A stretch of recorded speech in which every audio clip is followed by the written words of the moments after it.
The laughter cut through the pre-dawn darkness like a blade. 4:30 a.m. Fort Bragg, North Carolina. Training Area 14. The fog hung thick and wet over the assembly point, turning the distant tree line into a smear of black against darker black. 15 candidates stood in formation, breath misting in the 38-degree air, shoulders rigid under the weight of 45-pound rucksacks. They were young, hungry, and desperate to prove themselves worthy of the special operations pipeline that awaited the survivors of today's assessment. And in the middle of them stood a woman who did not belong. "Try to keep up, sweetheart." Sergeant First Class Derek Rawlings crossed his arms over his barrel chest, biceps straining against his combat shirt, and looked down at the figure who barely reached his shoulder. His voice carried the particular contempt of a man who had spent 14 years turning boys into soldiers and had never once encountered a woman he considered worthy of the uniform. "We'll send a jeep back for you at mile 5. Ivy Hartwell did not respond. She adjusted her wire-rimmed glasses with one finger, the motion precise and unhurried, and shifted her grip on the clipboard pressed against her chest. 5 feet 4 inches, approximately 120 pounds. Her hair was pulled back in a simple ponytail, and she wore civilian hiking clothes that hung slightly loose on her small frame. Nothing remarkable, nothing threatening, the kind of woman who disappeared into crowds, who was forgotten the moment she left a room, which was, of course, the point. $50 says she doesn't make it past mile 3. Specialist Blake Morrison's voice rose above the murmur of the formation, deliberately loud enough to ensure everyone heard. He was 23 years old, movie star handsome, and carried himself with the particular arrogance of a man whose father held 3 stars and a corner office at the Pentagon. "Any takers?" 7 hands went up. Ivy's eyes tracked the movement without her head turning. She noted each face, each name, filed them away in the mental cabinet she had built over 12 years of operations that officially never happened. Blake Morrison, son of Colonel Harrison Morrison, 3rd Infantry Division. Recommendation letter that glowed like a small sun. Physical scores in the top 10%. He would learn. They would all learn. She set down her clipboard and accepted the rucksack from Specialist Amber Porter, the actual logistics consultant who had been reassigned at the last moment to make room for Ivy's cover identity. The pack was standard issue, 45 pounds of weight distributed according to regulation. But as Ivy's fingers adjusted the shoulder straps with practiced efficiency, she felt the difference immediately. Heavier, by perhaps 15 pounds. Someone had added weight to her pack. She glanced across the formation and caught Private First Class Mason Reeves quickly looking away, his jaw tight with poorly concealed anxiety. Young, eager to please the older candidates, the kind of soldier who followed orders without questioning their source. Ivy said nothing. She finished adjusting the straps, settling the additional burden against her spine with the ease of someone who had carried far worse through far darker places. Across the assembly area, half hidden in the shadow of a Humvee, Sergeant Major Samuel Hendricks watched the exchange through narrowed eyes. At 52, Bear Hendricks had served in every conflict the American military had fought since Desert Storm. He had trained Rangers, advised SEAL teams, and personally extracted wounded operators from firefights that the news networks never reported. He was also the only person present besides Colonel Charlotte Vance, who knew exactly who Ivy Hartwell really was. He allowed himself a small nod in her direction. She did not acknowledge it. In 67 minutes, every person in this formation would understand why. Captain Carter Webb stepped forward, tablet in hand, his expression caught somewhere between irritation and resigned acceptance. He was 34, fast-tracked for major, and deeply unhappy about having his carefully planned assessment disrupted by what he considered a bureaucratic intrusion. "Listen up. Today's exercise is a 20-mile ruck march through Training Area 14. Terrain includes forest, swamp, hill sections, and 2 creek crossings. Minimum pace is 15 minutes per mile. Maximum completion time is 5 hours. Anyone who falls out receives a Do Not Finish designation and will be removed from consideration for the advanced training pipeline." He paused, consulting his tablet with theatrical displeasure. We have also been instructed to include a civilian consultant in today's march.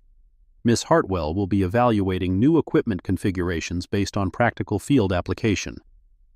Webb's tone made clear exactly what he thought of this arrangement.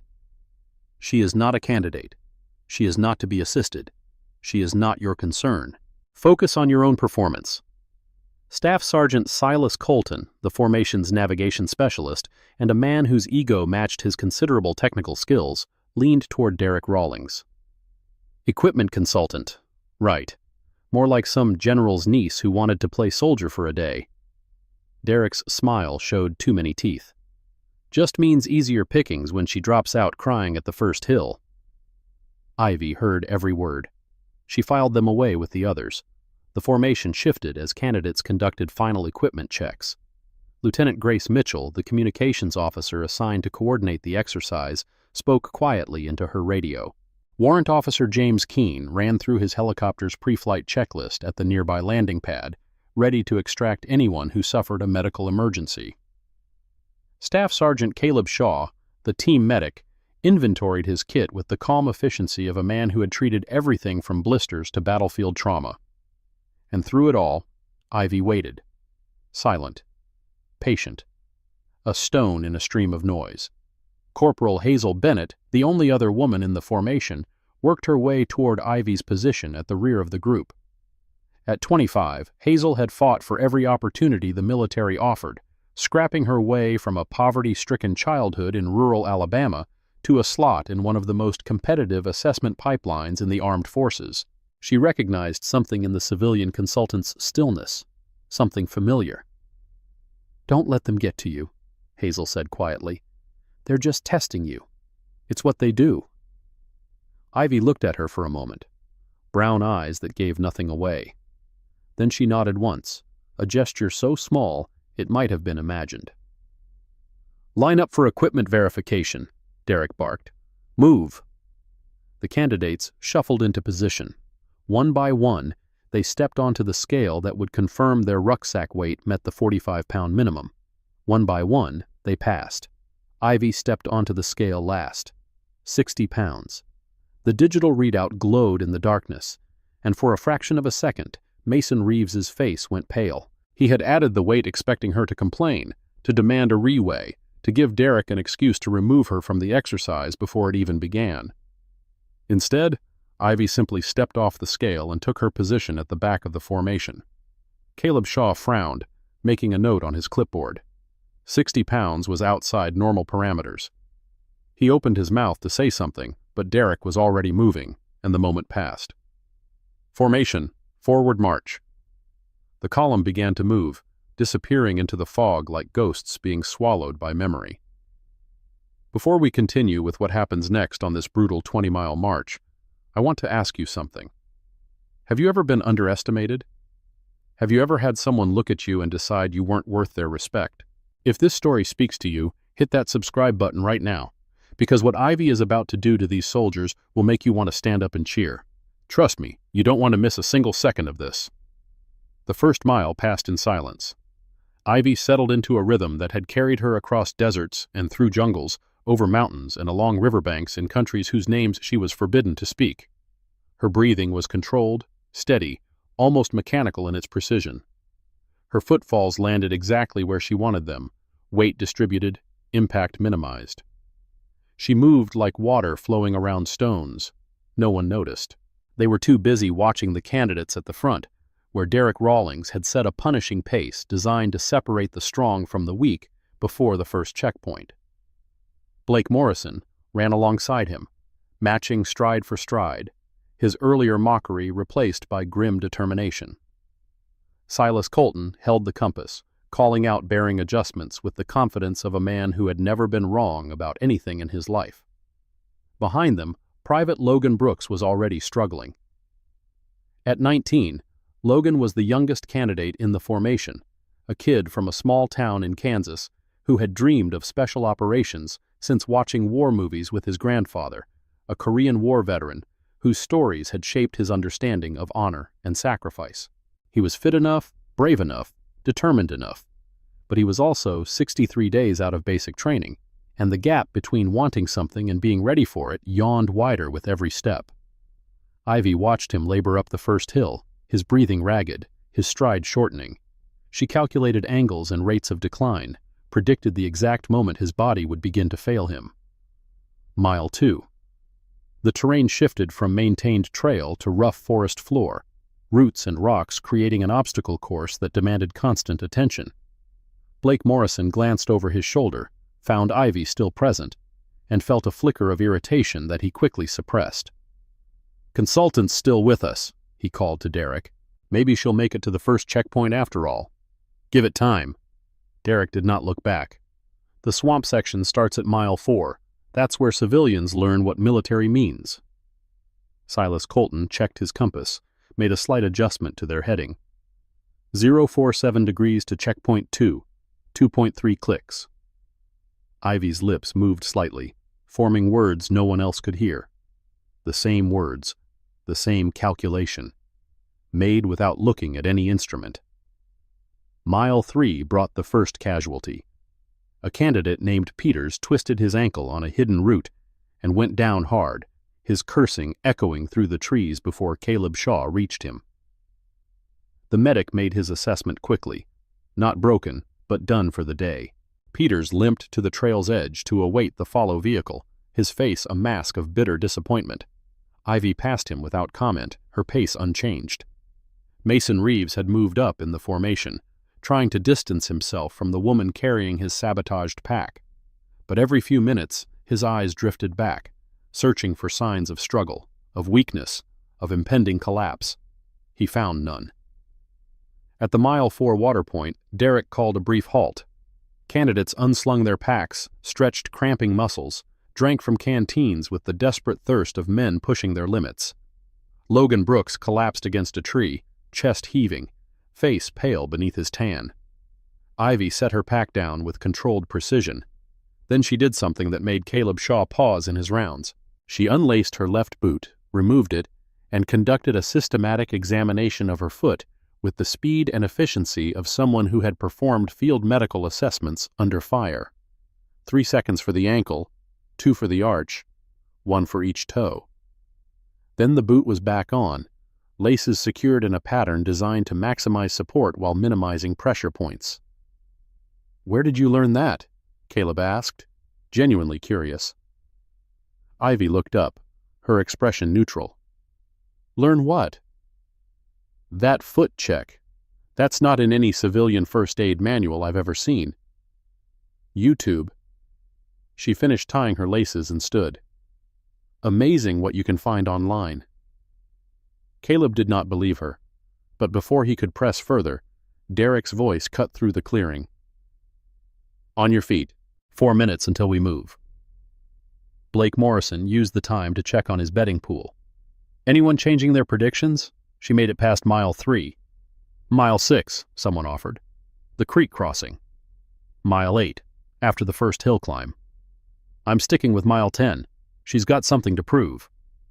Mason Reeves said nothing. He was staring at Ivy's rucksack, trying to understand how a woman her size could carry 60 pounds without showing any sign of strain. The formation moved again. Mile 5 brought the first creek crossing. Knee-deep water, cold enough to numb exposed skin within seconds, with a current that grabbed at ankles and threatened to unbalance the unwary. Derek went first, demonstrating the proper technique: wide stance, staff for support, measured steps. Blake Morrison followed, then Silas Colton, then the rest of the formation in ragged order. Logan Brooks slipped on a submerged rock and went down to one knee, soaking his uniform and earning a round of laughter from the candidates ahead. Ivy crossed last. She did not use a staff. She did not take measured steps. Instead, she read the water like text on a page, identifying current patterns and stable footing with a glance that lasted less than 2 seconds. Then she crossed in a diagonal line that none of the other candidates had used, reaching the far bank without getting her uniform wet above the shin. Samuel Hendricks, watching from the Humvee that shadowed the formation at a distance, allowed himself a small smile. He remembered teaching her that technique 12 years ago, on a night crossing of the Euphrates that had saved 4 lives. Staff Sergeant Caleb Shaw noticed too. "Her breathing," he said quietly to Silas Colton, who had dropped back to verify the compass bearing. "Look at her breathing." Silas glanced at the civilian consultant, saw nothing remarkable, and returned his attention to the compass. "What about it?" "It's too controlled, too even. That's not how civilians breathe under load. That's not even how most soldiers breathe." "Lucky genetics." Silas dismissed the observation. "Some people are just built for endurance." But Caleb was a medic. He had spent years learning to read bodies, to identify the subtle signs that separated healthy from hurt, capable from compromised. And everything about Ivy Hartwell's physiological responses was wrong. Wrong for a civilian. Right for something else entirely. Speaking of pushing through physical limits, one thing that's changed the game for endurance athletes and military personnel alike is advanced GPS tracking technology. Modern tactical smartwatches can monitor heart rate variability, blood oxygen levels, and even predict fatigue before it hits. They're the same technology used by special operations units worldwide. Back to our story, Ivy wasn't wearing anything that fancy, or so everyone thought. Mile 6. The terrain began to climb, gentle at first, then steeper as the trail wound up the first of 3 major ridges that gave Training Area 14 its fearsome reputation. The fog had begun to lift, revealing a gray sky that promised neither rain nor relief. Derek pushed the pace harder. 2 more candidates fell out, their bodies simply refusing to continue regardless of what their minds demanded. They joined Peters at the trail's edge, waiting for the shame of the follow vehicle. Logan Brooks was fading fast. His stride had shortened to a shuffle, his breathing had become a ragged wheeze, and his face had taken on the grayish pallor that preceded heat exhaustion, or worse. But he kept moving, driven by the same stubborn Kansas determination that had brought him this far. Ivy had closed the gap without anyone noticing. She was no longer at the back of the formation. She was in the middle, moving past candidates one by one, her pace unchanged despite the increased grade. Blake Morrison noticed first. "Where's the consultant?" he asked Silas Colton. Silas looked back, expecting to find Ivy struggling at the rear. Instead, he found her less than 20 meters behind their position, her expression as calm as it had been at the starting line. "What the hell?" "Some people find their rhythm on the hills." Derek's voice carried a certainty he no longer entirely felt. "She'll crash when we hit the swamp section." At the Mile 7 checkpoint, the formation stopped for a mandatory rest. Private Logan Brooks barely made it to a fallen log before his right leg seized, the calf muscle cramping into a knot that made him cry out in pain. Caleb Shaw started toward him, but Ivy was already there. She knelt beside Logan without asking permission, placed 2 fingers on a precise point on his calf, and pressed. Hard. The boy's face went white, then red, then slowly returned to normal as the cramp released. "How did you—" Logan gasped. "Just breathe," Ivy said. "Deep breath in, slow breath out. Keep the muscle warm. Walk it off when you can." She stood and moved away before anyone could question her further. Caleb Shaw arrived seconds later, checked Logan's vitals, and found everything exactly as Ivy had left it. The cramp was releasing. The circulation was normal. The technique had been perfect. "That pressure point," he said, loud enough for Ivy to hear. "Where did you learn it?" "I read it somewhere." "Where?" "A book." Her eyes met his, giving nothing away. "Can't remember the title." Blake Morrison had been watching the exchange. "Playing nurse now, consultant? I thought you were here to evaluate equipment, not coddle the weak links." "I was in the area." Ivy's voice remained even, unbothered by the contempt in his tone. "Seemed like the right thing to do." "The right thing?" Blake laughed, a sound without warmth. "You know what the right thing is in this pipeline? Letting the failures fail, keeping the strong strong. We don't need civilians teaching us how to handle our own." Ivy said nothing. Logan Brooks looked up at her with something approaching gratitude, but she was already moving back to her position in the formation. The rest halt ended. The column pushed forward. Mile 8. Mile 9. The swamp section that Derek had promised would break her came and went, leaving Ivy no more muddy than any other candidate and considerably less exhausted than several. She moved through the sucking terrain with an economy of motion that Silas Colton, despite his professional expertise, could not help but admire. At the Mile 10 checkpoint, Captain Carter Webb received a radio call from base.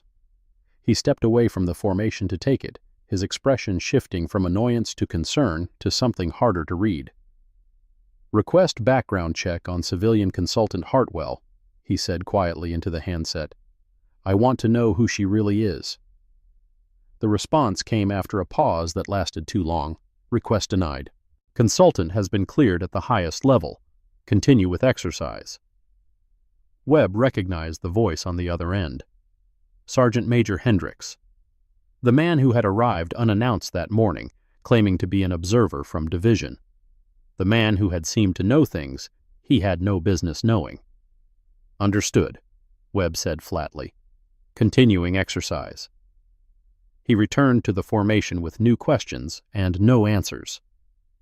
The terrain shifted again as the column entered the hill climb section. 3 ridges, each steeper than the last, designed to test not just physical endurance, but mental fortitude.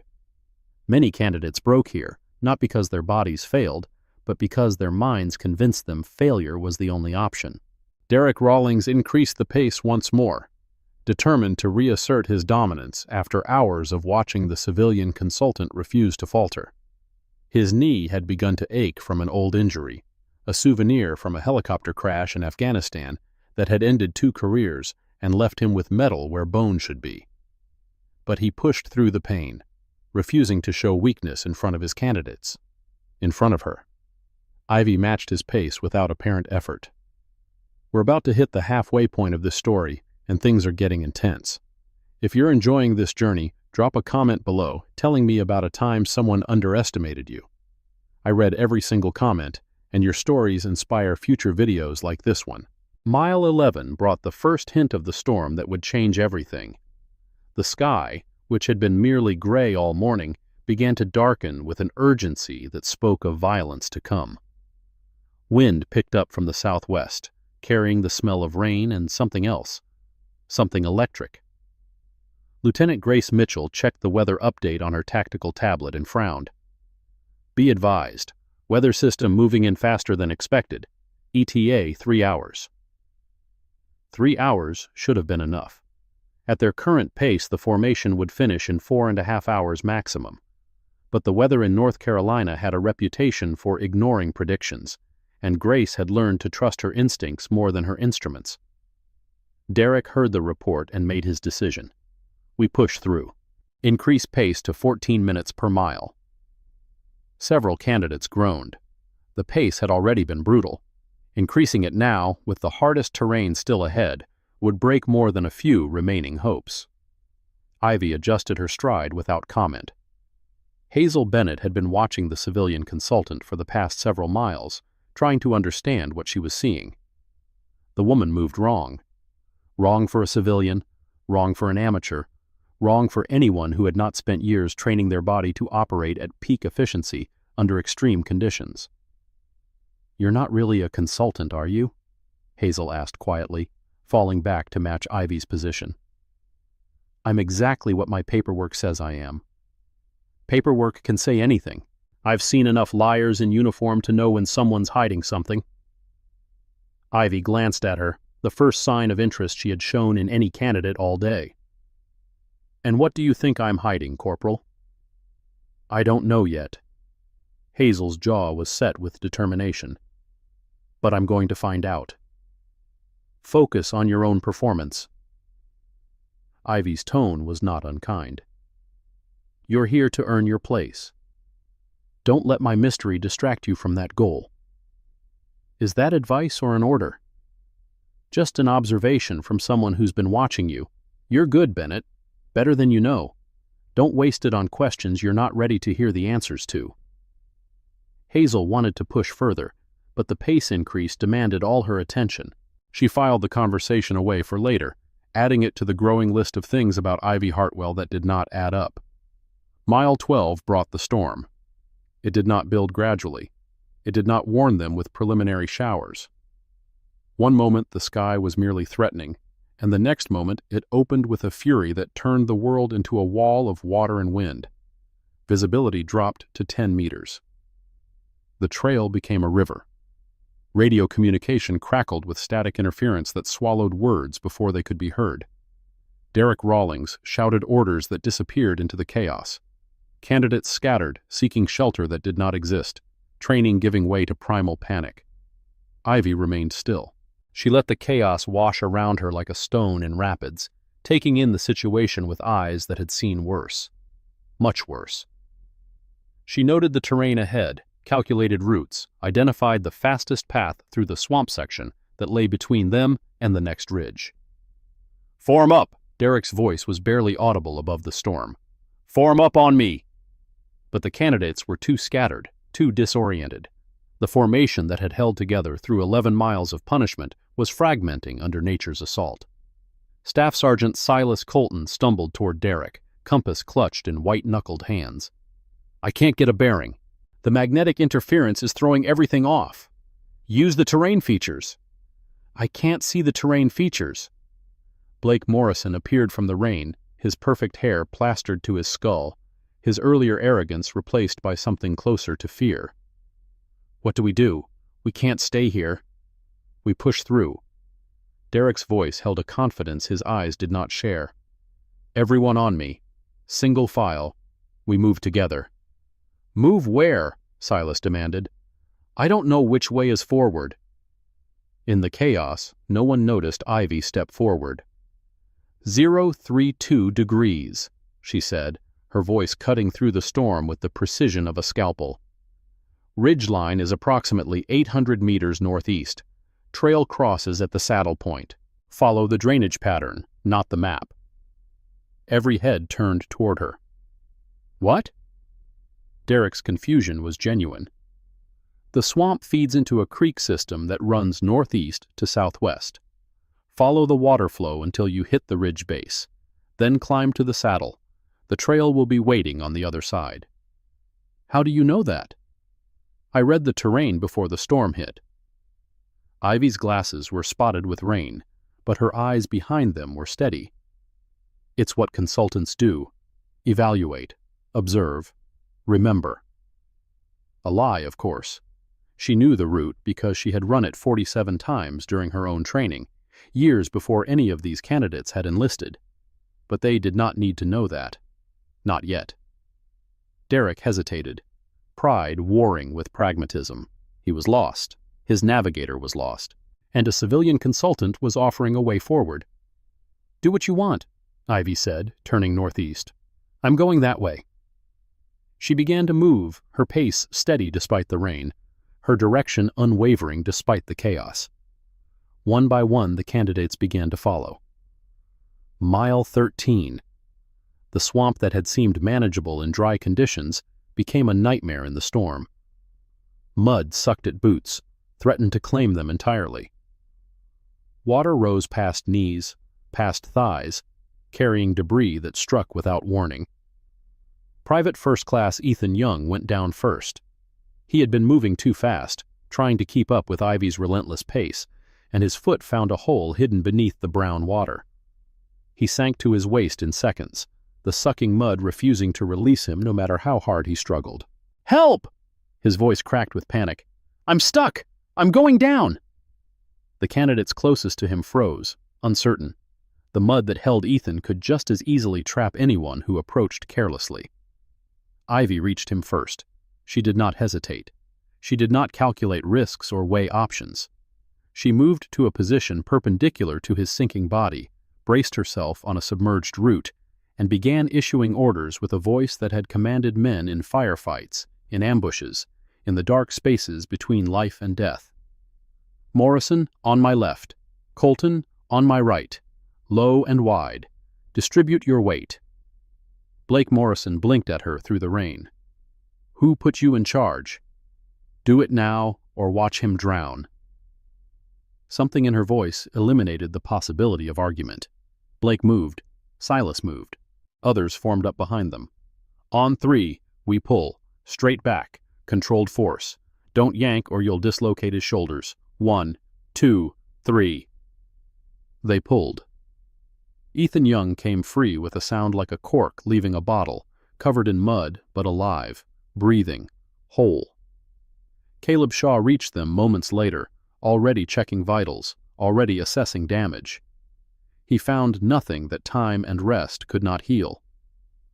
"How did you know how to coordinate that?" he asked Ivy, the question he had wanted to ask all day finally escaping. "Common sense." Her voice was steady, unchanged by the exertion or the cold or the chaos that surrounded them. "Ready to move?" They were not ready, but they moved anyway, because the woman who was not supposed to be there was the only one who seemed to know where they were going. What many people don't realize is that veterans like the ones in this story often struggle with financial planning after service.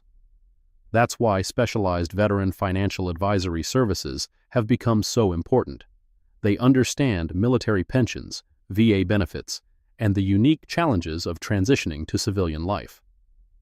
If you or someone you know is a veteran, looking into these specialized services could be life-changing. Now, back to the storm.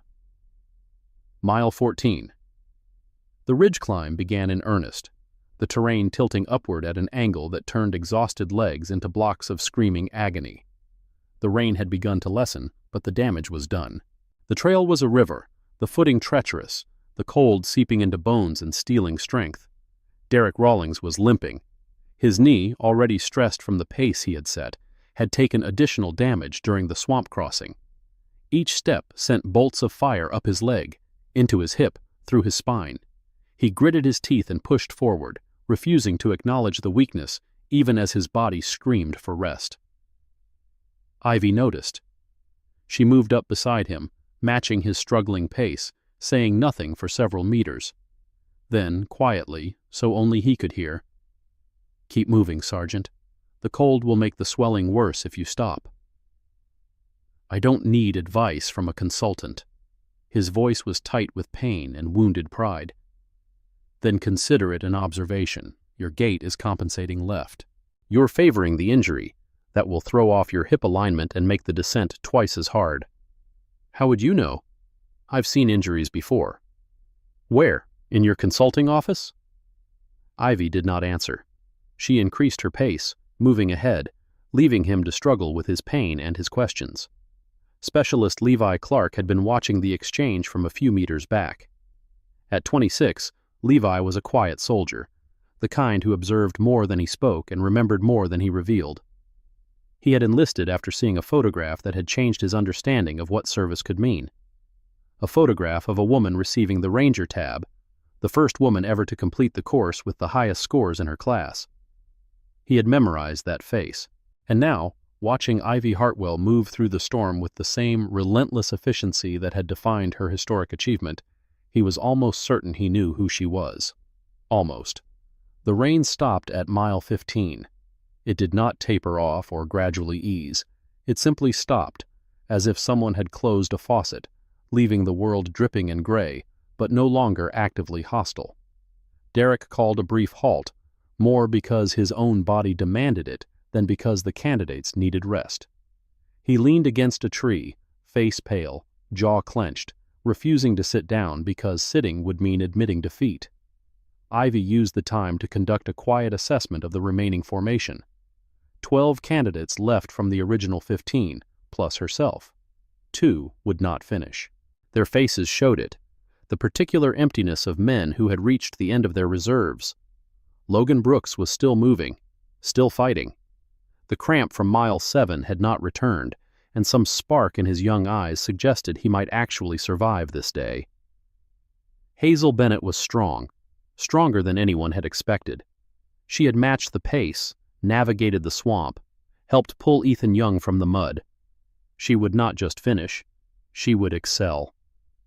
And Levi Clark was watching Ivy with an intensity that suggested the mystery of her identity might not survive much longer. "Ma'am," he said, moving close enough to speak without being overheard. "Have we met before?" "I don't think so." You seem familiar. Your face, the way you move. It's like I've seen you somewhere. Maybe I have one of those faces. Maybe. Levi did not look convinced. Or maybe I saw your picture in the Ranger Hall of Fame. Ivy's expression did not change. That seems unlikely. The Ranger Hall of Fame is for Rangers. I'm a consultant. Right. A consultant who navigates better than our specialist, treats injuries better than our medic, and leads better than our instructors. Levi's voice was respectful but insistent. Whatever you say, ma'am. He moved away before she could respond, leaving the conversation incomplete and the question hanging. Mile 16. Ivy began to accelerate. Until now, she had been content to maintain a position in the middle of the formation, gathering information, making assessments, playing the role that had been assigned to her. But the storm had changed the parameters of the exercise, and she no longer needed to pretend. She passed candidate after candidate, her stride lengthening, her pace increasing, her breathing remaining as controlled as it had been at mile 1. The additional weight in her pack, Mason Reeves's sabotage, had become irrelevant. She had carried heavier loads through worse conditions and emerged ready for more. Blake Morrison noticed first. Again. Where the hell does she think she's going? He tried to match her pace and found himself unable. His legs, pushed to their limits by hours of punishing terrain, simply refused to produce the speed he demanded. Silas Colton attempted to catch up, compass forgotten, pride taking over. He lasted approximately 300 meters before his body betrayed him, forcing him to slow or collapse. This is impossible. He gasped the words between labored breaths. No civilian moves like that. No one moves like that without years of training. Derek Rawlings watched Ivy pull away from the formation, his injured knee throbbing in time with his heartbeat. He had spent 14 years believing that women did not belong in combat, did not belong in the elite ranks, did not belong anywhere that demanded the kind of physical and mental extremity that separated warriors from everyone else. And now a woman who claimed to be a consultant was running away from his best candidates like they were standing still. The Humvee that had been trailing the formation accelerated, pulling alongside Ivy's position. The passenger window lowered, revealing Samuel Hendrick's weathered face. "You're enjoying this too much, Ghost." The words were quiet, meant only for her ears. Ivy allowed herself a small smile. The first of the day. Maybe a little. Try not to break them completely. Some of them might actually be useful. I know which ones. She increased her pace again, leaving the Humvee behind, leaving the formation behind, leaving everything behind except the finish line and the reckoning that awaited. Mile 17. Levi Clark had made his decision. He pushed through his own exhaustion, fought through the burning in his legs and the fire in his lungs, and closed the distance between himself and Ivy 1 excruciating meter at a time. "Ma'am." He was breathing hard, his voice strained, but his determination was absolute. "I know who you are." "You're mistaken. I saw your photograph in the Ranger Hall of Fame. First woman to complete Ranger School. First woman to finish top of class. They called you Ghost because enemies never saw you coming." He paused, sucking air, forcing himself to continue. "Ivy Ghost Hartwell, Master Sergeant, 75th Ranger Regiment." Ivy said nothing. "Your father is Benjamin Hartwell, the legend of Kandahar.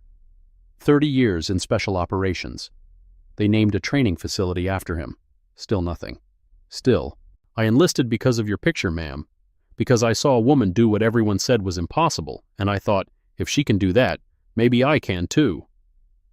Ivy slowed her pace slightly. Not much.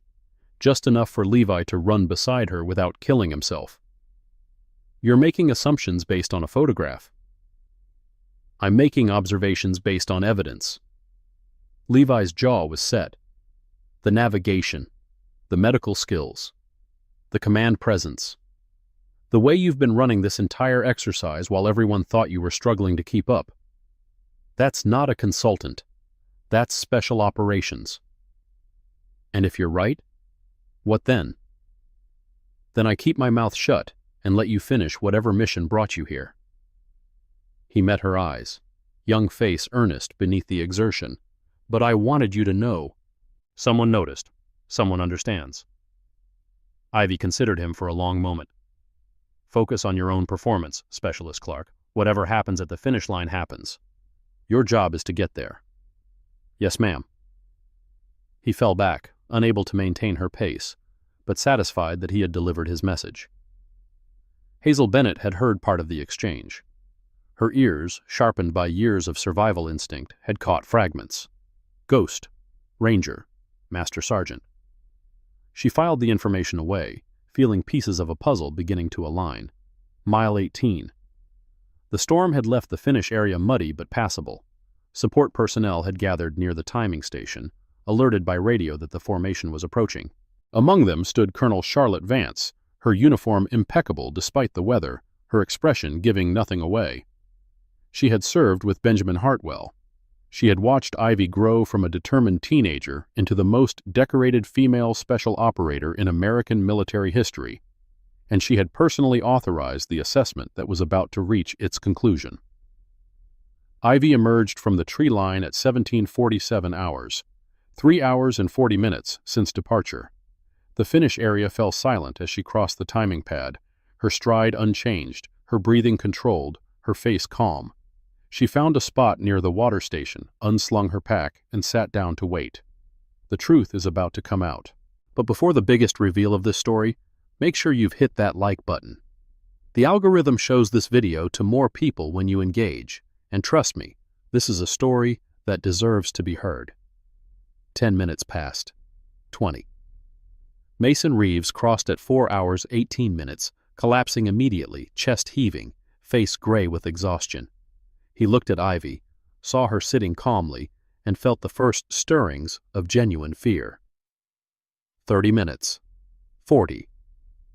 Silas Colton finished at 4 hours 31 minutes, his pride in tatters, his confidence shaken. Blake Morrison crossed at 4 hours 37 minutes, his father's legacy suddenly feeling less like a shield and more like a weight. 50 minutes. Hazel Bennett finished at 4 hours 42 minutes, strong to the end, and immediately moved to sit near Ivy. She said nothing. Words were not necessary.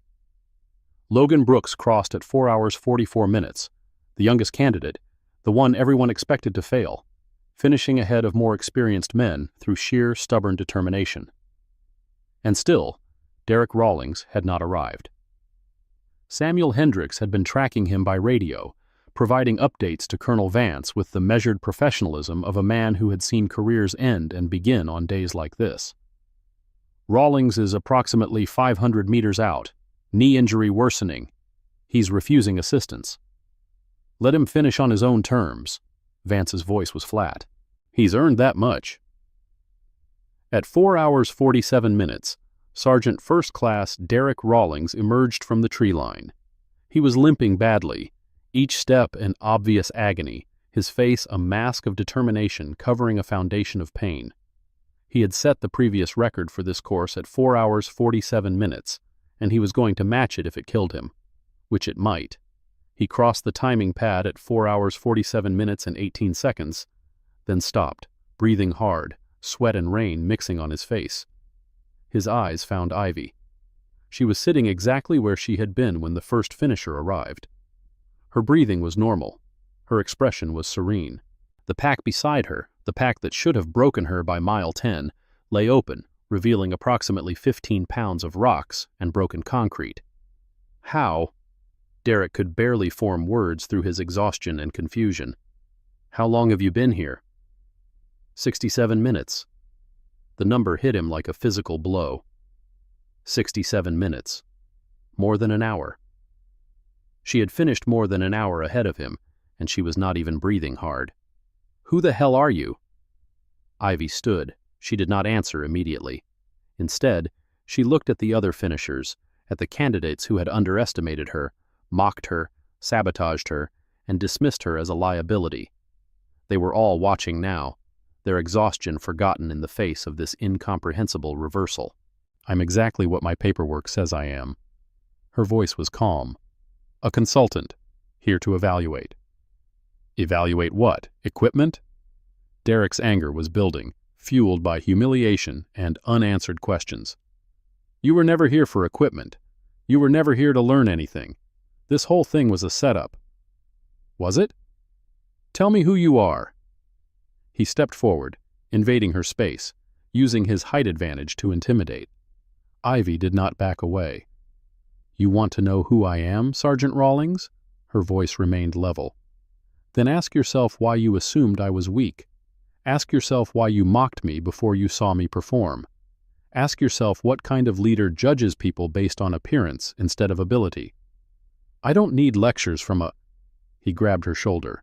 It was a mistake born of frustration and wounded pride, the kind of mistake that careers and reputations shatter against.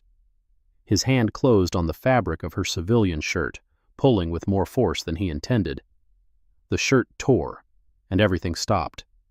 Her left shoulder was exposed, and on that shoulder, emerging from beneath the torn fabric like a secret finally told, was a tattoo that made Derek Rawlings's blood turn to ice. A skull wearing a ranger tab. The letters RLTW, Rangers Lead the Way. The numbers 75 to 309, 75th Ranger Regiment, 3rd Battalion, class of 2009. And below that, 5 small stars. 1 for each combat deployment. 1 for each time she had walked into hell and walked back out carrying others. 3 seconds of absolute silence. No one breathed, no one moved. No, the world itself seemed to hold its breath. Then the sound of boots on gravel. Colonel Charlotte Vance walked across the finish area with the measured steps of a 30-year career. She stopped in front of Ivy, her posture shifting into something ancient and formal. She came to attention. She saluted. Master Sergeant Hartwell, it's an honor. Ivy returned the salute with the precision of someone who had performed the gesture 10,000 times. Colonel. And in that single word, that single exchange, the world of everyone present inverted completely. Derek Rawlings felt his legs give way. He did not decide to kneel.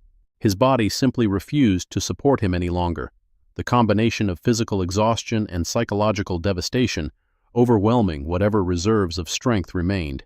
His injured knee hit the gravel first, sending a spike of pain through his leg that barely registered against the larger agony of understanding what he had done. Master. Sergeant? The words came out broken, disbelieving. You're a... Master Sergeant? Ivy looked down at him without contempt, without triumph, without any of the emotions he would have felt in her position. Her expression held something closer to patience, the patience of a teacher watching a student finally grasp a lesson that should have been obvious from the start. 75th Ranger Regiment, Colonel Vance said, her voice carrying across the silent finish area with the weight of official pronouncement. First woman to complete Ranger School, first woman to finish top of her class, 12 years of special operations experience, 4 Bronze Stars, 2 Silver Stars, a Purple Heart she never talks about. The colonel paused, letting each credential land like a hammer blow. And currently serving as a tactical advisor to Joint Special Operations Command. Blake Morrison's jaw had dropped so far, it seemed in danger of detaching entirely. His face cycled through shock, denial, and something approaching horror as the implications crystallized. He had spent the entire day mocking a master sergeant. He had organized betting pools against a decorated special operator. He had laughed at a woman who had done more in service of her country than he might accomplish in an entire career. Wait, he managed, his voice cracking. Hartwell? As in Benjamin Hartwell's daughter? The Legend of Kandahar? The same. Samuel Hendricks stepped out of the Humvee, no longer bothering to maintain his cover as a simple observer. His massive frame cast a shadow across the assembled candidates as he moved to stand beside Ivy. Master Sergeant Hartwell's father held the unofficial record for this course for 23 years. She broke it today, by a considerable margin. But she was carrying extra weight. Logan Brooks's voice was small, confused. Her pack was heavier than standard. I saw the scale. 15 pounds heavier. Ivy reached into her discarded rucksack and produced the rocks and broken concrete that Mason Reeves had added before dawn. She held them up, letting everyone see, then let her gaze settle on the young private first class. Someone thought it would be amusing to sabotage my equipment. Mason Reeves's face went from pale to green. Every eye in the finish area turned toward him. The weight of those stares, accusatory, disgusted, horrified, pressed down on his shoulders like a physical force. He had sabotaged a Master Sergeant's ruck. He had attempted to undermine a decorated combat veteran. He had, in the space of a single foolish decision, potentially ended his military career before it truly began. His voice failed. He swallowed, tried again. I didn't know. I thought... Blake said... I was just... Following orders? Ivy's tone remained even, but there was an edge beneath it now. Interesting defense. I've heard it before, usually from people trying to explain why they did things they knew were wrong. I'm sorry. The words tumbled out, desperate and inadequate. I'm so sorry. I'll accept whatever punishment, court-martial, discharge, whatever. I'm sorry. Ivy regarded him for a long moment. The boy, because that's what he was, really, a boy playing at being a soldier, was trembling. Not from cold, from fear, from the sudden understanding that actions have consequences, and that some consequences cannot be undone. The fact that you confessed counts for something, she said finally. We'll discuss consequences later.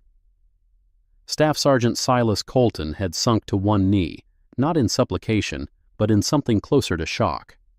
His face was the color of old paper, and his hands, the hands that had held the compass with such confidence, were shaking visibly. I challenged a ranger instructor on navigation. His voice emerged as barely a whisper. I questioned her terrain reading. I assumed she didn't know what she was talking about because she was a civilian. Because she was a woman. He looked up at Ivy, his technical arrogance shattered beyond repair. I am such an idiot. Yes, Ivy agreed. You are. But idiocy is curable. Arrogance is harder to treat, but not impossible. Captain Carter Webb had gone rigid, his tablet forgotten in his hands, his career flashing before his eyes. He had dismissed her. He had treated her as an inconvenience, a bureaucratic imposition, a box to be checked and forgotten. And all along, she had been evaluating him. Ma'am. He came to attention. Salute crisp, despite his internal chaos. I owe you an apology. I should have verified your credentials. I should have treated you with appropriate respect regardless of your apparent status. I failed in my duty as an officer. Ivy returned his salute with mechanical precision. You failed in your duty as a human being, Captain. The military rank is secondary to basic decency. Something to consider. Hazel Bennett had not moved from her position near the water station, but her face was split by a grin she could not suppress. She had known, not the specifics, not the details, but she had known there was something about the civilian consultant that did not fit the narrative everyone else had accepted. I knew it, she said quietly, to no one in particular. I knew there was something about her. Specialist Levi Clark stood apart from the others, his expression a mixture of vindication and something deeper. He had recognized her. He had figured it out before the revelation. And now, watching his suspicions confirmed, he felt not pride but gratitude. Ma'am. He approached Ivy with appropriate military bearing. For what it's worth, I enlisted because of you, because I saw your photograph in the Ranger Hall of Fame and realized that the limitations I'd been told existed were just stories people told to keep others in their place. Then make sure you do something worth enlisting for, Specialist. Inspiration is worthless without action. Yes, ma'am. The environment itself seemed to shift. The gray sky had begun to clear, allowing thin shafts of late afternoon sunlight to pierce the clouds.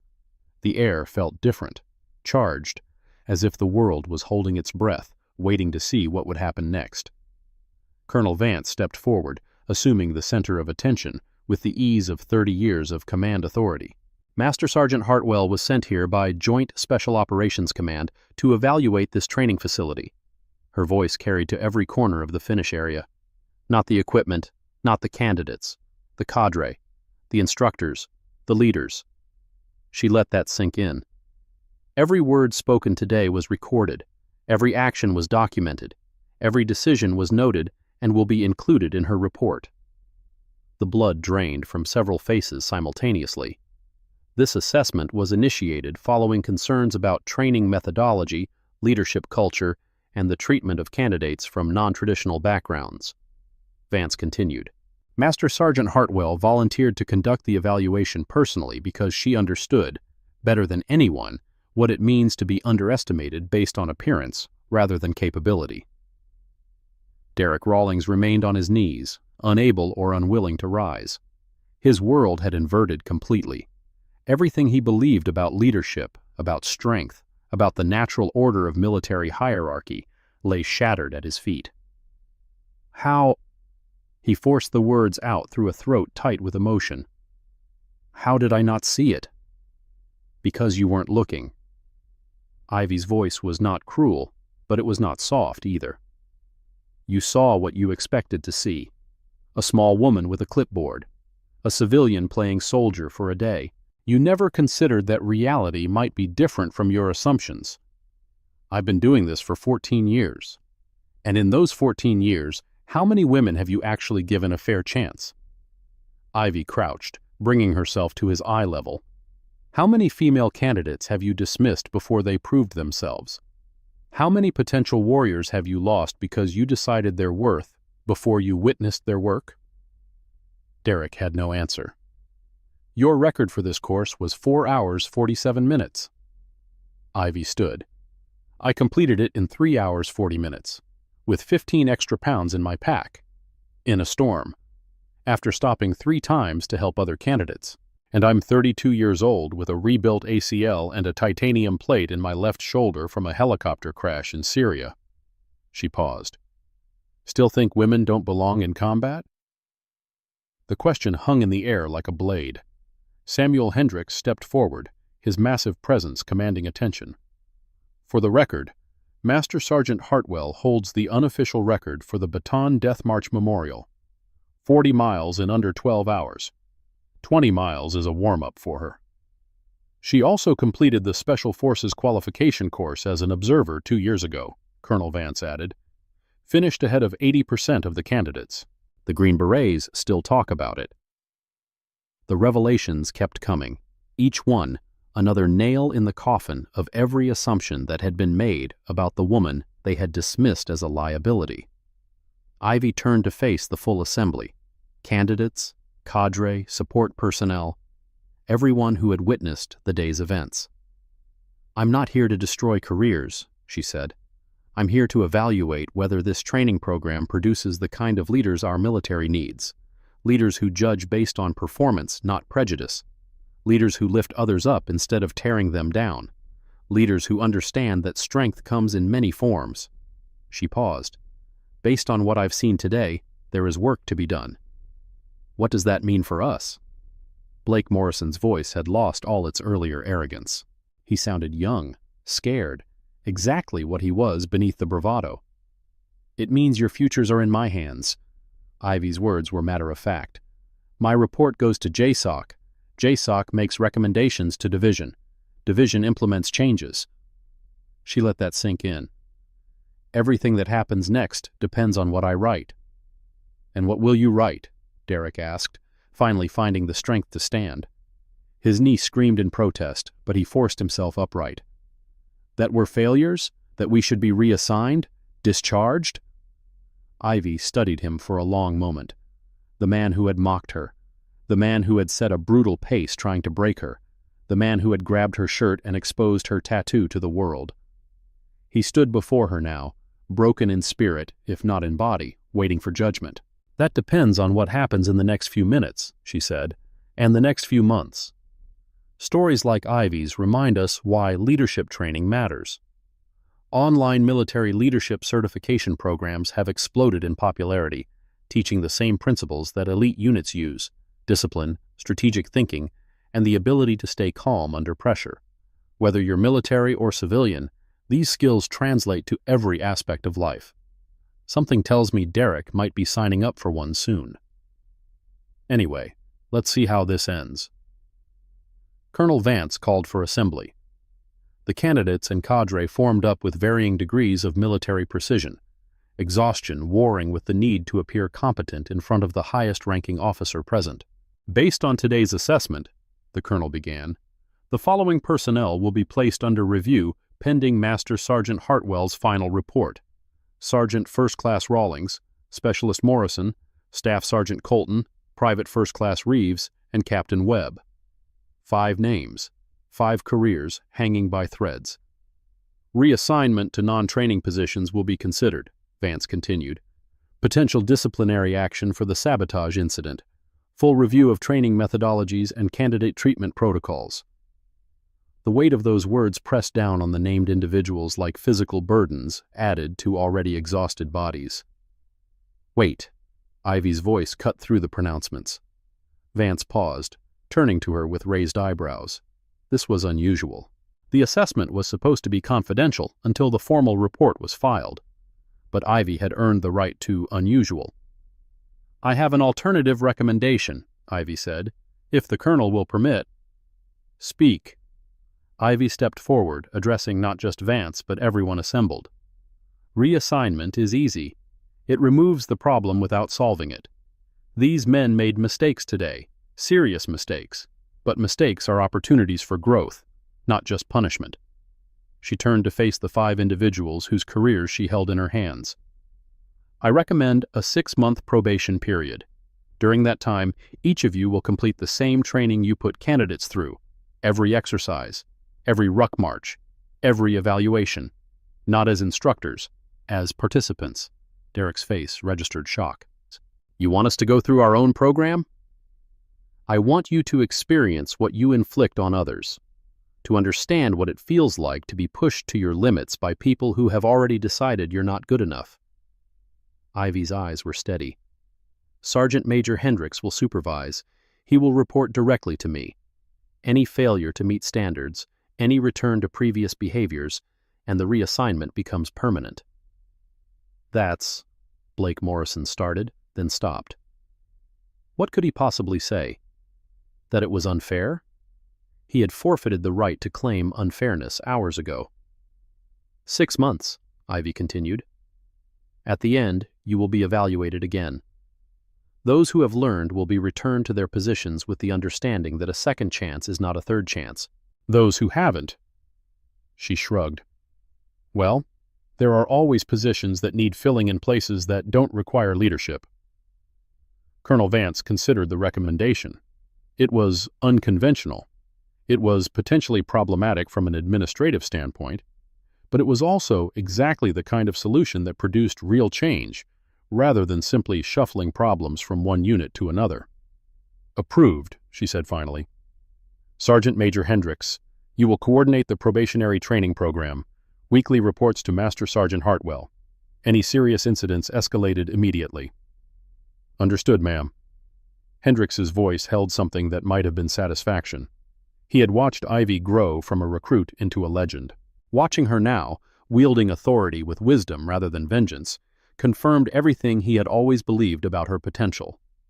The formal assembly dispersed, but no one actually left.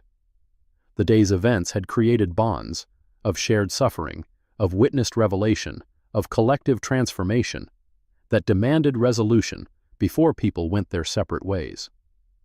Hazel Bennett approached Ivy first. Ma'am? Her voice was respectful but direct.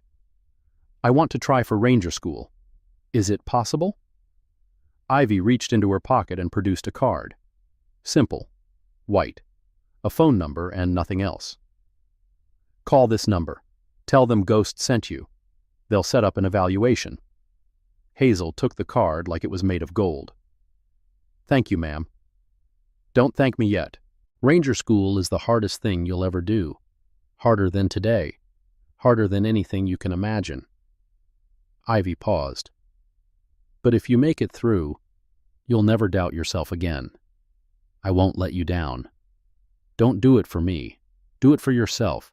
Do it for every woman who comes after you and needs to see that it's possible. Hazel nodded once, sharp and certain, then moved away to process the magnitude of what had just been offered. Logan Brooks approached next, his young face a mixture of awe and gratitude. "Master Sergeant, you saved me at Mile 7, and you were carrying 15 extra pounds the whole time. I just wanted to say thank you, and that I'm going to work harder than I've ever worked to deserve the chance you gave me today." "You finished, Private. That's all that matters. A lot of people with more experience and more advantages dropped out before you did. But if you hadn't helped with my cramp, someone would have, or you would have pushed through anyway. The determination was yours. I just provided technique." Still, Logan's jaw was set with young sincerity. "I'm going to remember this day for the rest of my life, and when I'm in a position to help someone else, I'm going to do it, because of you." Ivy allowed a small smile. "That's all any of us can ask for, Private. Pay it forward." Captain Webb waited until the junior personnel had finished before approaching. "Master Sergeant," his voice was carefully controlled, professional despite the circumstances. "I was dismissive from the start. I let my assumptions override my judgment. I treated you as an inconvenience rather than a professional deserving of respect." "Yes, you did. I don't expect forgiveness. I just want you to know that I understand what I did wrong, and I'm going to spend the next 6 months proving that I can be better." "The question isn't whether you can be better, Captain. The question is whether you will be better when no one is watching, when there's no evaluation pending, when being dismissive is easier than being respectful." Ivy held his gaze. "That's what leadership actually means." "I understand. We'll see." Staff Sergeant Silas Colton approached with the body language of a man walking toward his own execution. "Ma'am, I questioned your navigation expertise. I assumed you didn't know what you were talking about because of your apparent status. I was arrogant and wrong and probably endangered the formation during the storm by not listening to you sooner." "You did? Would you consider teaching a navigation course? I clearly need it." The words came out in a rush, desperation evident. "Not just for me, for anyone who needs to understand that expertise doesn't care about rank or gender or appearance." Ivy considered him for a moment. "Send me the schedule. I'll think about it." "Thank you, ma'am. Don't thank me until I agree, even considering it is more than I deserve." He moved away, shoulders slightly less bowed than when he had approached. Blake Morrison was next. The golden boy, the colonel's son, the man who had organized betting pools and led the mockery. "I don't have excuses." His voice was quiet, stripped of its usual confidence. "My father always said connections would carry me. Today I learned they won't carry my ruck, and they won't carry me through anything that actually matters." "Connections can open doors," Ivy acknowledged, "but you have to walk through them yourself. And if you walk through them treating people like they're beneath you, eventually you'll find yourself very alone on the other side." "I'm going to change." "Everyone says that. Few people mean it. Even fewer follow through." "I'll prove it." 6 months, Specialist Morrison. Prove it then." Mason Reeves had been hanging back, terrified to approach, equally terrified not to. Finally, with the desperation of a man facing an unavoidable confrontation, he stepped forward. "Ma'am, I sabotaged your pack. I added 15 pounds of weight. I could have injured you. I could have caused you to fail. I could have—" He couldn't finish the sentence. "You could have killed someone," Ivy said flatly. "If a candidate carrying extra weight had collapsed from heat exhaustion in the swamp section, or lost their balance on the ridge, or simply pushed too hard trying to keep up with a pack that was never supposed to be that heavy, you could have killed someone." "I know." His voice cracked. "I know. And I don't know how to make that right. You can't. Some mistakes can't be unmade. They can only be balanced by better choices going forward." Ivy's expression softened slightly. "You're young, Reeves. Young enough to learn. Young enough to become someone different from the person who followed a bad order this morning. I'll do anything, whatever it takes. Start by thinking for yourself. When someone tells you to do something wrong, the answer is no, regardless of who's asking, regardless of the consequences. She paused. That's what separates soldiers from criminals. Yes, ma'am. He retreated, grateful to have survived the conversation, aware that he had been given a gift he did not deserve. If you loved watching Ivy's reveal, you're going to love the next video in this series. Click the video on screen right now to see another incredible story of hidden strength. I'll see you there. The sun was beginning to set, painting the sky in shades of orange and pink that seemed almost ironic after the gray violence of the storm. The finish area had emptied gradually as candidates and support personnel drifted toward transportation back to the main post. Derek Rawlings was the last of the antagonists to approach. He had remained at the edge of the clearing, processing, struggling with the magnitude of his errors. When he finally moved toward Ivy, his limp was pronounced, his face was pale, but there was something in his eyes that had not been there before. Humility. Master Sergeant? He came to attention despite his injury, saluting with a precision that spoke of 14 years of muscle memory. I owe you an apology, not just for today, for every woman I ever underestimated, every candidate I dismissed because of how they looked instead of what they could do, every person whose potential I wasted because I couldn't see past my own prejudice. Ivy returned his salute, then dropped her hand to her side. 14 years is a long time to be wrong about something, Sergeant Rawlings. The question is what you do with the years you have left. I want to do better. I want to be the kind of leader who lifts people up instead of tearing them down. He hesitated. I don't know if I can change that much. These beliefs, these assumptions, they're not something I chose. They're just how I was raised, how I was trained, how everyone around me seemed to think. Then choose differently. Being raised a certain way explains your past. It doesn't excuse your future. How do I start? Ivy considered the question. It was earnest. Perhaps the first truly earnest thing Derek Rawlings had said all day. Start by listening. When someone tells you their experience is different from yours, believe them. When someone shows you capability that doesn't match your expectations, adjust your expectations. When you're wrong, admit it. When you hurt someone, apologize. When you have power over others, use it to help them grow, not to confirm your own superiority. That sounds simple. Simple isn't the same as easy. You'll fail, probably often, especially at first. The point isn't to be perfect. The point is to keep trying to be better. Derek extended his hand, not as a superior to a subordinate, not as a man to a woman, as one soldier to another. Thank you for the second chance, for the lesson, for not destroying my career when you had every right to. Ivy shook his hand. Thank me in 6 months, Sergeant, when you've earned it. I will. He limped away toward the waiting vehicles, leaving Ivy alone at the finish line for the first time since she had crossed it. Samuel Hendricks emerged from wherever he had been observing, settling into place beside her with the easy comfort of old friendship. That was generous, he said, more generous than they deserved. Destroying someone doesn't make them better. It just makes them broken. Ivy watched the last vehicles disappear down the access road. My father taught me that. Speaking of Benjamin, Samuel's voice took on a careful note.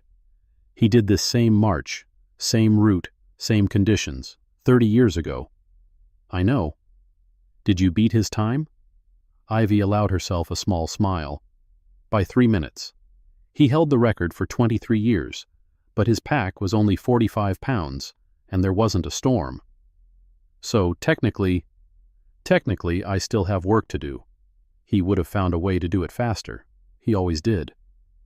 They stood in comfortable silence, watching the sunset paint the sky in colors that seemed to celebrate the day's events.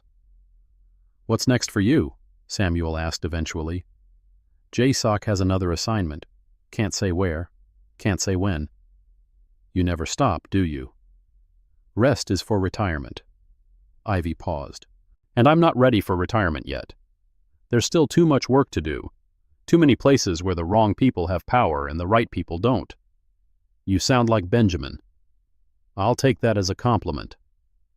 A helicopter appeared on the horizon, its silhouette distinct against the fading light. Warrant Officer James Keene's bird, coming to extract Ivy for the next phase of whatever mission awaited. But before it arrived, Ivy's phone buzzed. She pulled it from her pocket, saw the encryption indicator, and felt a familiar tightness in her chest. Encrypted messages meant classified information.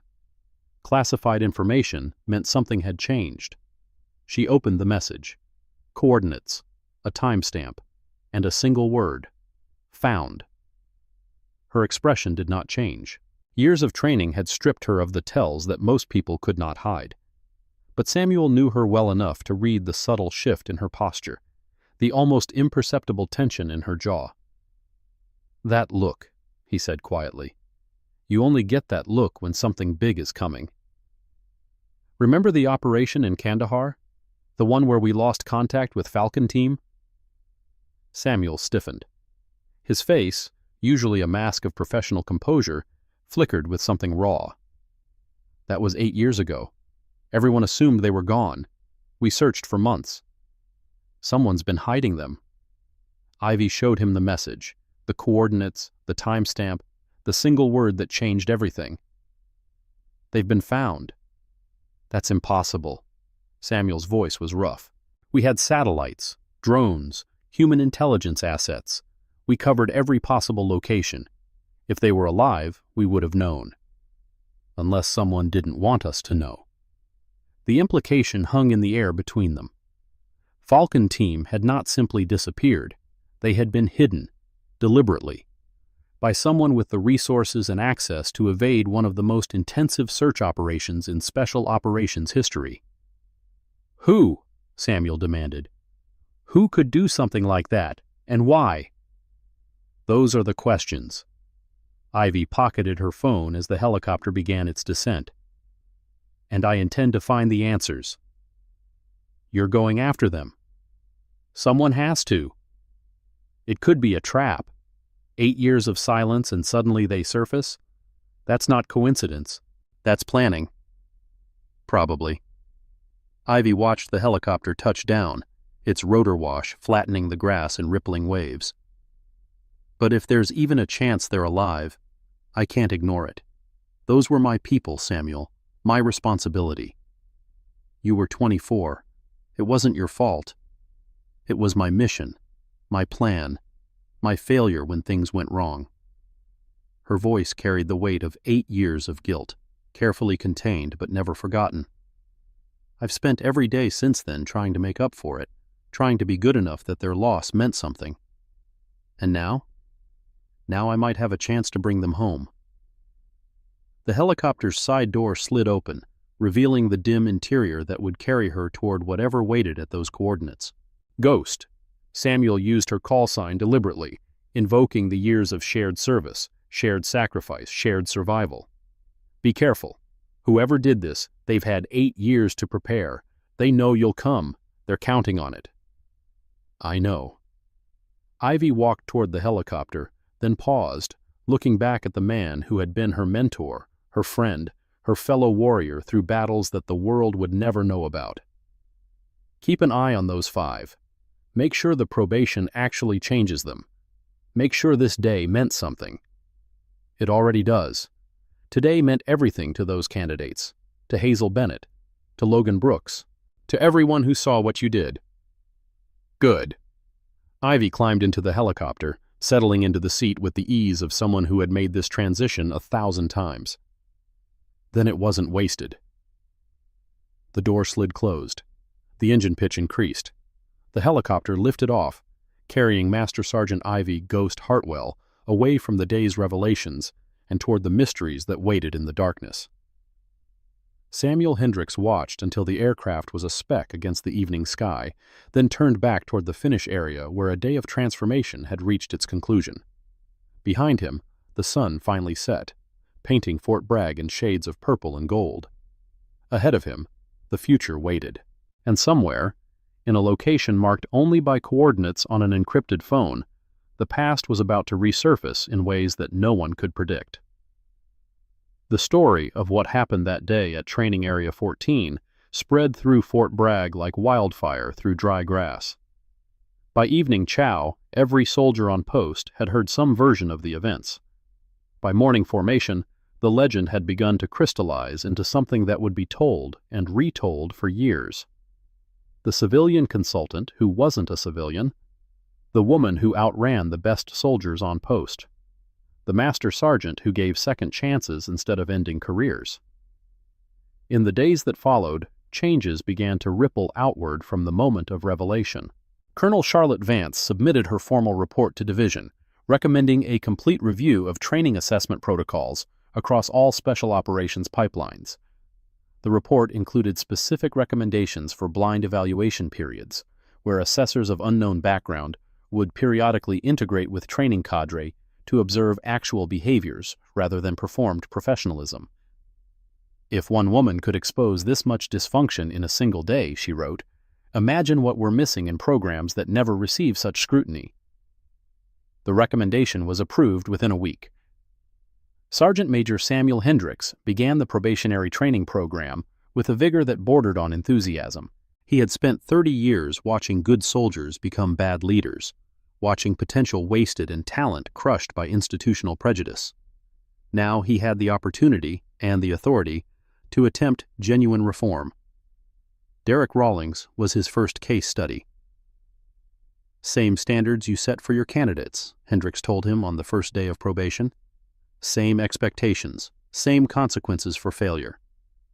The only difference is that you know what's coming. They never did. I understand, Sergeant Major. No, you don't. Not yet. But you will. The 6 months that followed were the hardest of Derek's 14-year career. Every exercise he had designed to break candidates was turned against him. Every punishment he had inflicted was reflected back. Every assumption he had made about his own superiority was systematically demolished. He failed. Multiple times. He wanted to quit. Multiple times. He questioned whether the woman who had given him this second chance had actually given him anything at all, or simply found a more creative form of punishment. But he kept going, because somewhere in the depths of his stubborn pride, a new understanding was forming. Every time his body screamed for rest and his mind demanded surrender, he thought about the candidates he had pushed to those same limits. He thought about the ones who had quit, and wondered how many of them might have succeeded if he had offered encouragement instead of contempt. He thought about Ivy Hartwell, carrying 15 extra pounds through a storm, stopping to help others, and still finishing an hour ahead of him. If she could do that, he could do this. Blake Morrison's transformation was perhaps the most dramatic. Stripped of his father's shadow, forced to succeed or fail on his own merits, he discovered something unexpected. He actually was capable. The confidence that had seemed like arrogance had been masking genuine ability, buried beneath layers of entitlement and unearned pride. When he completed the probationary program, he did so in the top 10%, not because of his connections, but despite them. My father called, he told Hendricks after the final evaluation. He wanted to intervene, to talk to someone, to make this go away. What did you tell him? I told him no. For the first time in my life, I told him no. Blake's voice carried wonder at his own words. I told him that if I couldn't earn this on my own, I didn't deserve to have it at all. Silas Colton took a different path. The navigation expert who had questioned Ivy's terrain reading became obsessed with understanding how she had known what she knew. He studied her career, her training, her published papers on tactical navigation in contested environments. He reached out through proper channels, requesting permission to learn from her techniques. The permission was granted. The course Ivy had half agreed to teach became reality, a 2-week intensive on advanced navigation principles, taught by a master sergeant who had used those principles to survive situations that Silas could barely imagine.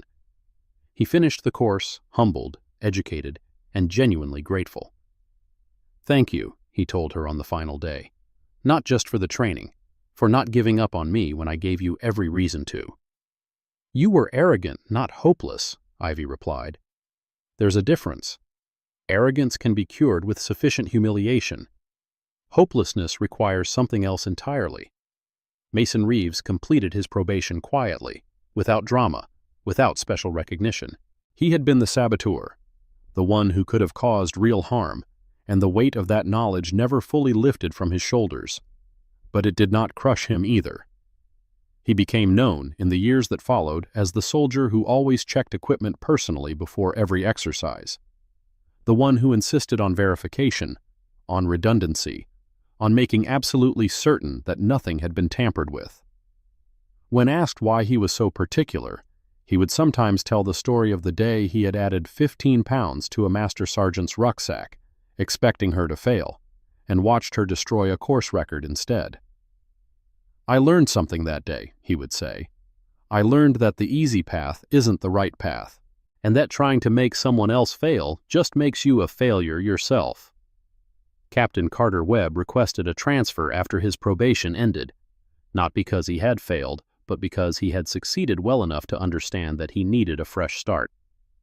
"I was dismissive," he explained in his transfer request. "I let my assumptions override my judgment. I need to go somewhere that doesn't know that about me and prove that I've changed." The transfer was approved.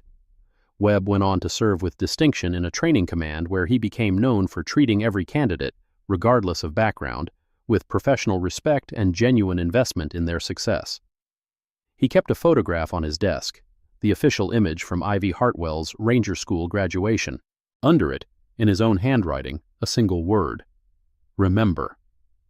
Hazel Bennett called the number on Ivy's card the day after the Ruck March. She was accepted into the Ranger School preparation program. 8 months later, she stood at the starting line of the most challenging military training in the world, one of 3 women in her class. 62 days after that, she pinned on her Ranger tab. The photograph of that moment: Hazel Bennett, exhausted but triumphant, Rangers lead the way emblazoned on her shoulder, hung next to Ivy's in the Ranger Hall of Fame. A tradition continued, a barrier broken again, a legacy extended. Logan Brooks completed the Special Operations pipeline with scores that surprised everyone except himself. He had learned something during that storm-racked Ruck March, watching a woman who everyone had dismissed carry more weight and help more people than any of the soldiers who had mocked her. He learned that strength was not about appearance. It was about character. About continuing when everything screamed for you to stop. About lifting others up even when you were barely able to carry yourself. He carried those lessons into a career that would eventually span 23 years, multiple deployments, and a mentorship role that shaped hundreds of young soldiers. When asked who had influenced him most, he always gave the same answer: "A woman I met at Fort Bragg who taught me that the hardest battles aren't against enemies. They're against the assumptions we make about each other." And Ivy Hartwell? The helicopter carried her toward coordinates that marked the beginning of a mission that would take 18 months, span 4 continents, and eventually result in the rescue of 3 members of Falcon Team who had been held in a facility so secret that even the agencies officially responsible for finding them had been kept in the dark. The story of that mission remains classified to this day. What can be said is this: on a cold morning in January, 2 years after the events at Fort Bragg, 3 soldiers who had been given up for dead walked off a military transport at Joint Base Andrews. Ivy was waiting for them. The reunion was private. No cameras, no reporters, no official recognition. Just 4 people who had served together, suffered together, and somehow survived together, standing in a hangar while snow fell outside and the world continued without knowing what had been achieved. "You found us," one of them said. A man named Sergeant First Class Robert Chen, who had spent 8 years believing no one was looking. "After all this time, you found us." "I never stopped looking." Ivy's voice was steady, but her eyes were bright. "I just had to find the people who were hiding you first." "And did you?" "Some of them. Enough to get you out." A pause. "The others, that's a longer conversation." The implications were clear. Whatever organization had hidden Falcon Team for 8 years was not fully dismantled. The threat that had necessitated their disappearance was not fully eliminated. There would be more missions, more secrets, more battles fought in shadows that the world would never see. But for now, for this moment, there was only the simple miracle of soldiers coming home. Ivy thought about the day at Fort Bragg, the Ruck March, the storm, the moment when her tattoo had been exposed and everything had changed. She thought about Derek Rawlings asking how he could change after 14 years of wrong thinking. She thought about her answer. Start by listening. Adjust your expectations. Admit when you're wrong. Apologize when you hurt someone. Use power to help others grow. Simple words, hard to live, worth the effort. She had spent her entire adult life trying to live up to those principles. Sometimes she succeeded, sometimes she failed, but she never stopped trying. That was the point. Not perfection. Progress. Not victory. Persistence. Not being the best. Being better than you were before. The snow continued to fall as she led the rescued soldiers toward the vehicles that would carry them to their families, to their futures, to lives that had been interrupted but not destroyed. Behind her, the helicopter that had brought them home powered down, its mission complete. Ahead of her, new missions waited, new challenges, new opportunities to make a difference. Ivy Hartwell, Master Sergeant, Ghost, Legend, walked forward into whatever came next. Some stories end with conclusions. This one ends with a beginning. The beginning of a changed training program at Fort Bragg.